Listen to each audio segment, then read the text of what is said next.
What is up, guys? How's it going? So, today we're going to pick up where we left off. So, the previous episode, we kind of talked about how to process constructors, and like I said, we're just going to continue parsing a class declaration. So, I'm going to go back to parsing a class declaration. And today we're going to talk about two things. So, we're going to talk about parsing init declarations, as well as we're going to talk about how to process a mutate declaration. So I didn't want to do just one because it probably would have been too short of a video, so we're going to do both. So to parse, we're going to start off with parsing an init declaration. So I'm going to go up here and kind of explain what init is. So I don't remember if I talked about this in the video. I think I did, but basically the concept of init is this is code that gets called when your class gets instantiated. So let's say we create some type of constructor here for our list class. So we can say public list. And when we construct our class, we are going to have some code in here where we do certain things. And whatever we put in here is going to execute every time we create a new list. That makes sense. But also, there's a couple other things that happen when you instantiate a class that happens automatically. So let's say you have a field called num that has a default value of maybe not 0, but maybe um, I don't know, like this value. So if it has this as a default value, then this is going to be injected into the constructor. So let's say this represents the code that you've put in the constructor. Well, the compiler is going to automatically say num is equal to 1, 2, 3, 9. And it's going to put that in there as well as the same thing here. I was doing some testing before. You can kind of ignore this. Here, I'll just get rid of it.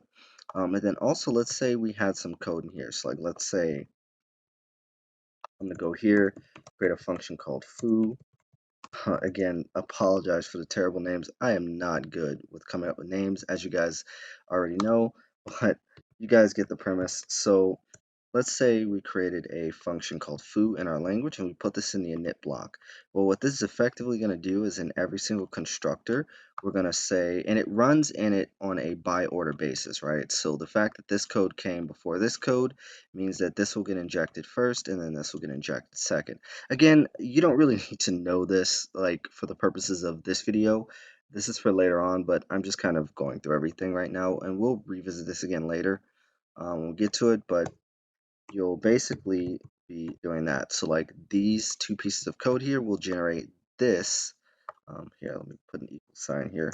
But it will generate this code from foo and the number equals at the top of every single constructor before the code that the user wrote in the function actually executes. So it'll be safe to assume that by the time your code's executing, num and any other things that happen in init is already set up. So that's kind of the concept of init. And so let's just kind of see how we parse it. It's pretty simple. So for init, and this is kind of why I wanted to do two things in a video. Of course, we're going to check for our init declaration. So we're going to say if the current token is an identifier and it equals init as our specified keyword here. Also, guys, make sure, I haven't set this before, but as we're like adding these, is this declaration, is that declaration, make sure you put that code into is keyword. So make sure that as you're building your parser, just continue to update this is keyword function. I haven't been doing it because I just realized that I haven't been showing you guys this, but yeah, this basically is a function that contains all of the keywords in my entire language. And as I'm building my parser, I just continue to add things and subtract things from this language as my language evolves. Maybe I remove some stuff if I don't use it anymore, or maybe I add some new stuff. So just keep that in mind when you're doing this. So once you do that, so once you've determined the current token is an init declaration, then it's pretty straightforward from here. All you want to do is, oh, okay, so I actually just found a bug. This is a copy paste error. So what you want to do is you want to create an AST. And again, this just shows that I'm still working on the compiler. So you want to create an AST init declaration. And then you want to make sure your access type's size is greater than 0. So if that's the case, like we basically want to check that because you can't have like a private init. That doesn't really make any sense. It just doesn't make sense syntactically to allow that. So if the user did do that, then we want to complain and say access types not allowed here. Of course, after that, we want to free up our access types and we want to parse block. Now, I don't have to really go over this. We've already kind of gone over how to parse a block and what that looks like. And I know we haven't yet gotten to statements yet, but I went over this, I think, in the last video or the video beforehand, before the last one, talking about parse block, but it's literally just the same function. So just give that one a call. So yeah, that's parse init declaration. So after that, yeah, let me see if I can do a control find. There we go. Okay, so once you have your code ready for parse init declaration, and of course I will leave this code in so that way we can kind of see how things look. The next thing that we're going to want to do is we're going to want to parse a we're going to want to parse a mutate declaration. So mutate declarations are very complicated. Now, although I've explained what a init declaration is, I don't think I'm going to really explain too much what mutate declarations are or go too much into detail. But a high level look at what mutate is. Mutate is a pretty complex topic in programming, and what it allows you to do is to mutate other classes. So as per my language standards, now I don't have any standards written yet, but as per my language standards, I do not recommend putting mutate declarations inside of class declarations. Typically, you want to put a mutate declarations outside of class declarations. Again, that's just a formality. It's not a requirement, but so whenever you mutate, you need to provide a type. So typically what you're going to be mutating are classes. So let's say we have another class. And let's say this class is going to be called animal.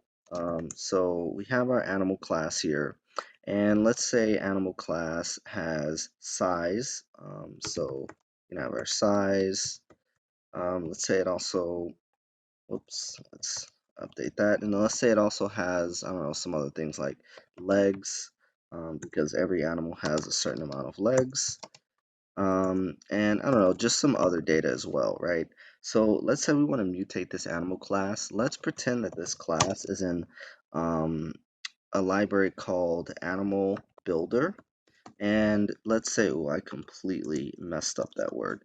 So let's say this is in some animal builder class, in some folder that you downloaded as a library, and it's basically written by someone else. Well, let's say you wanted to do something to this animal. Well, we would mutate it by saying animal. And what that does is that effectively allows us to now do stuff to this animal class as if we were creating it for the first time. So you can say, I don't know, color pattern. And now the animal class has a color pattern. So let's actually create color pattern. And let's say it has like, this is the type. So let's say this is like some enum or something like that. Then now this field color pattern is now residing inside of animal. And let's say we want this animal class to implement a class called evolve listener. And let's say, you know, this evolve listener class has a function in it called on evolve. And I don't know, let's say I can't really come up with data that you want to pass in there. Let's say maybe we want to increase the size every time it evolves. So we could say size, and then, you know, this could be like a var, or better yet, let's make it an int. So now every time, you know, our creature or our animal wants to evolve, we can say size is equal to size. We can say this dot size or self. So now, and I mean, I'm going to remove this code because obviously my parser or my compiler can't really process this information. I should also probably remove this as well. But this is a basic example of a great use case for utilizing mutates. So as you can see here, we we mutate the class animal based in some other library. We force it to implement this interface in somewhere. Maybe we created it, or maybe it's from some other library that we implemented. we add this field color pattern in there, and then we implement a function called onEvolve, and we update the size of a field that's in the actual animal class. So this is a perfect use case for something like this. And yeah, so let's kind of look into the syntax for this. It's not much harder than init. It should be pretty straightforward. We pretty much have all of the code here necessary to mutate or to have this mutate declaration. So let's just kind of see what I did. So for mutate, of course, first you're going to want to have your is function. So is mutate declaration. You want to check to see if it's a mutate. Once you do that, then once you verify the current token is mutate, you pass in, or you pass in the branch here. Also, of course, you want to make sure you pass in the branch in a init declaration as well.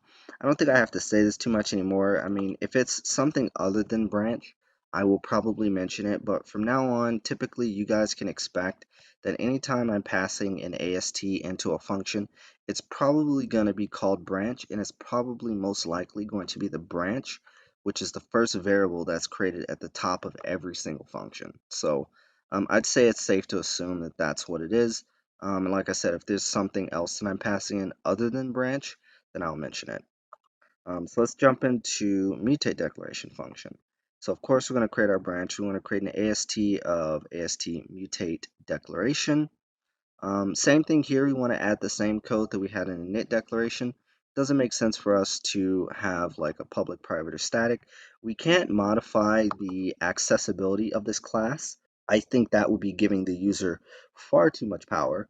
So we're already allowing the user to do a crap load of stuff that languages, and I've never seen this done before. And I think this is a really cool feature.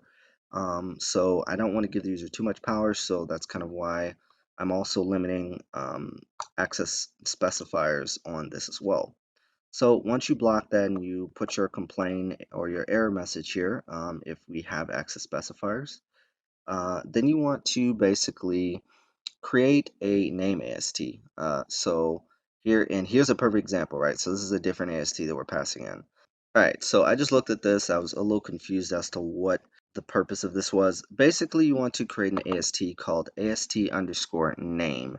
And the reason for that is because on my backend side, right, typically what I do is when I'm processing these ASTs, I'll say get AST underscore this or has AST underscore AST mutate declaration.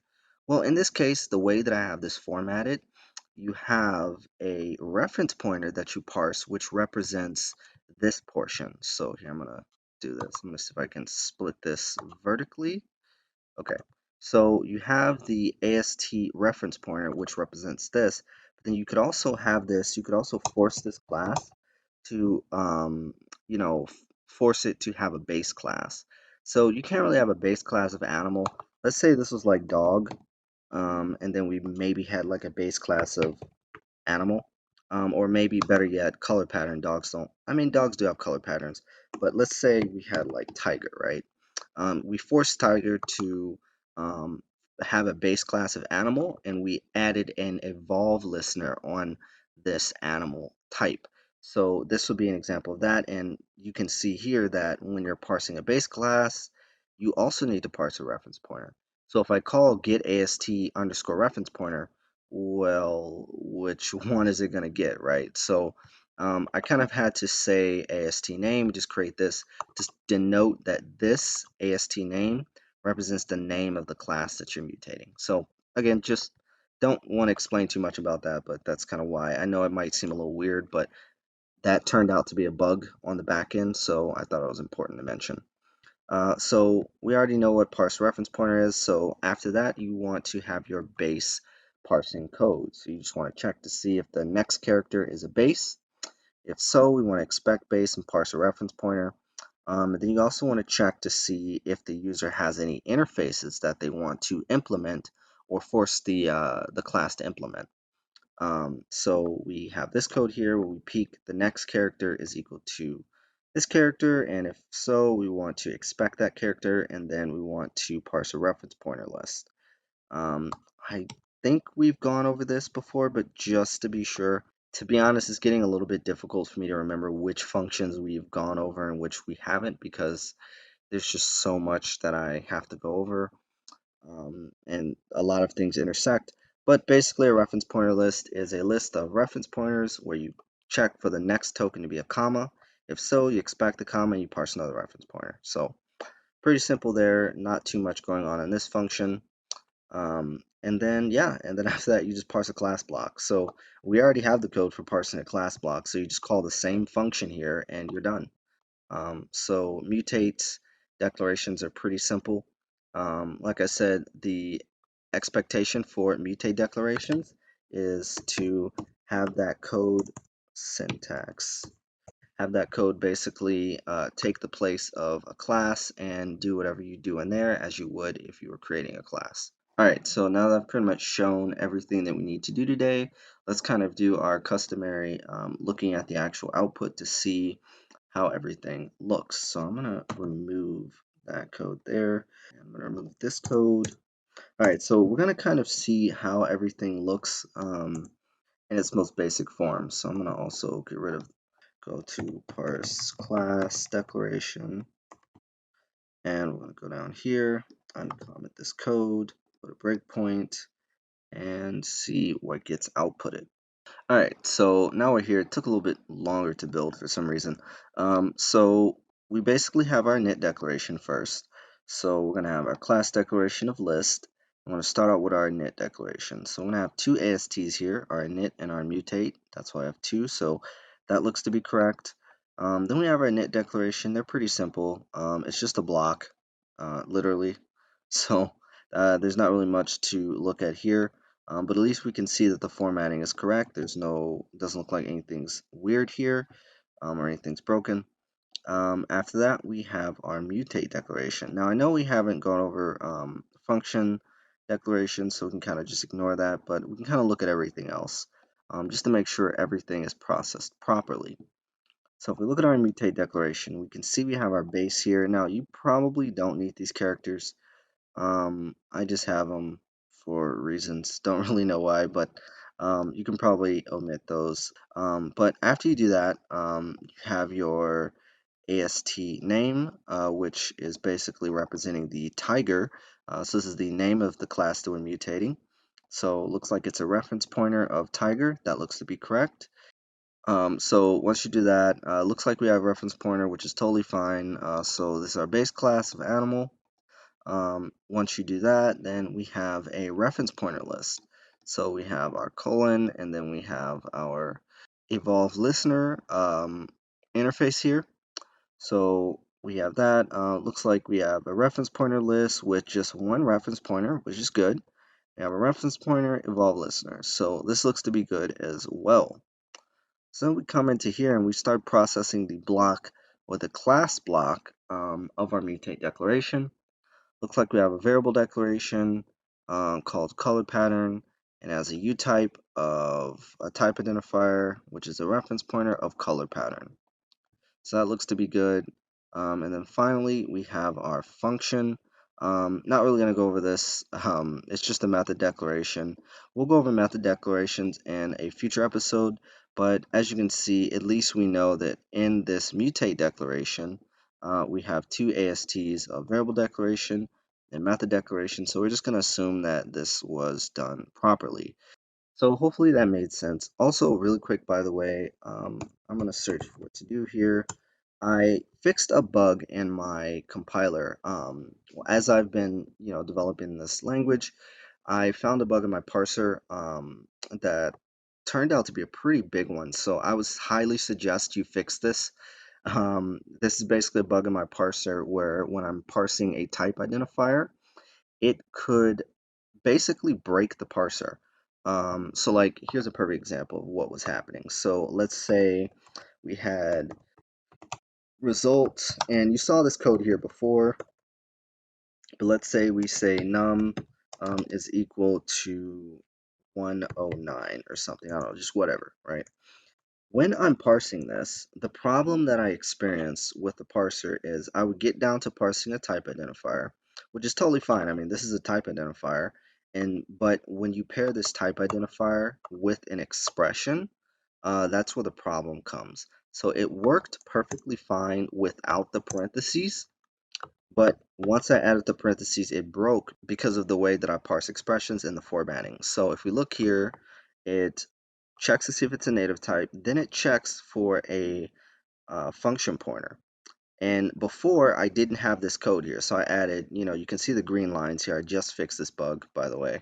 So I take the old pointer of the current token, and then I replace the current token as what it was before. Because when I parse a function pointer, it basically just consumes a bunch of characters. So it's going to consume this left paren here, right? So it's going to try to figure what this information is. It's going to consume this left paren. Then it's going to try to parse a utype arglist optional, which it does fine. I mean, it parses this right here, this num, because it doesn't know that this num is a class or if it's a variable. It just knows that it's a utype.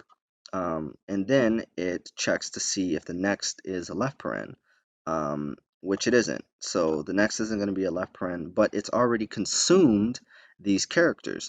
So you're basically right here in terms of the current token, and then the parser just gets all confused. So just add that code. That was a pretty nasty one. So just make sure you get the current or log the pointer to the current token. And if it is not found to be a function pointer, then reset the current token or the pointer of where the current token was to where it previously was before it consumed all that data.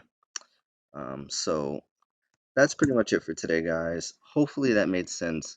And as per usual, definitely put your questions in the comment section below if you guys have any questions about anything or maybe want better explanation on certain topics.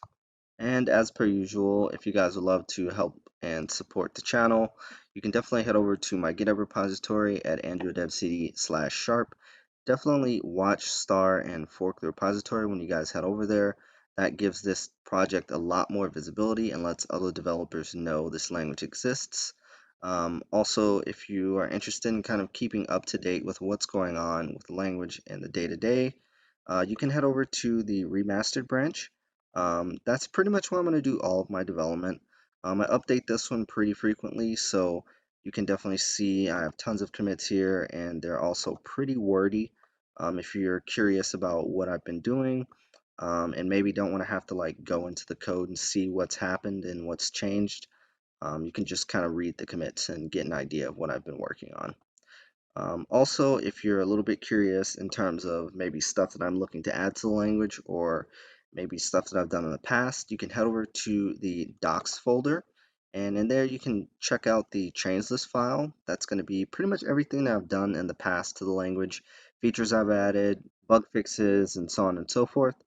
And then you can also check out the roadmap file, and that's going to be pretty much everything that I've either done to the language or stuff that I'm looking to add to the language. So this one's a pretty interesting file, so I would definitely recommend checking this one out.